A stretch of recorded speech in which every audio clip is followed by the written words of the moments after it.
Ati anaaf gootadha. Ati anaaf gootadha goota onnee barbadaa jireenya mo'achuudhaaf qomitti baattee madaa. Jilba keetii madooftee miila keetii lukkaatee hiriyyaadha naqxee sofaan kana hunda taatee. Gadi jechuu filattee anaan ammoo ol qabdee boqonnaa anaaf laachuuf ofii keetiif dadhabdee. Akka haadhaa naaf taatee dabalataanis abbaa qooda kan koo fudhattee naaf buutee baate tabbaa.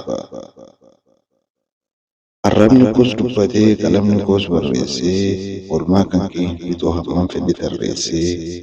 Ati anaaf addaadha oolchituu bara beelaa otoon si hin qabaanne yoona bu'eera eelaa. Garatti kan na baatte dugdatti kan na baatte otoon sitti hin xiqqaatin otoo naaf jettee joortuu na guddifachuuf fiigduu sitti dhiiteerti baateen. Soorattee garaan qabdu sirraa dhumeera foonni hiyyummaadhaaf si jibbu si balfatee namoonni. Akka duritti hin haftu harmee koo kana booda barumsa koo xumureen humna kan koo siif qooda. Galmee seenaa irratti maqaa kee siif barreessaa bakka ati yaadde ga'een qaqqillutti si boonsa. Qaamaan sirraa fagaadhus yaadni kan koo si biraa. Kana booda hin yaadin harmee hanuunsiif jira. Kana booda hin yaadin harmee hanuunsiif jira.